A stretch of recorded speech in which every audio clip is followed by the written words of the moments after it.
I'm sitting here shooting this old bow that used to be mine. This is like the third or fourth bow I owned when I was a kid. I think it's 60 inches long, at like 40 pounds draw weight or something like that. And I'm gonna see if I can hit this target over here from right here, which I don't know. It's probably about 50 yards.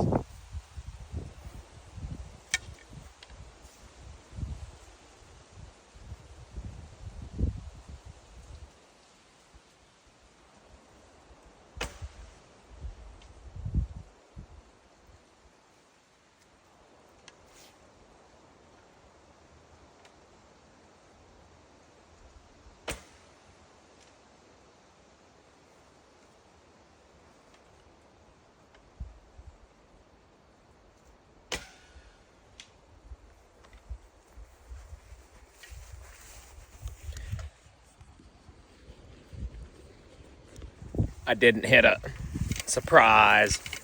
Just kidding. It's not that big of a surprise.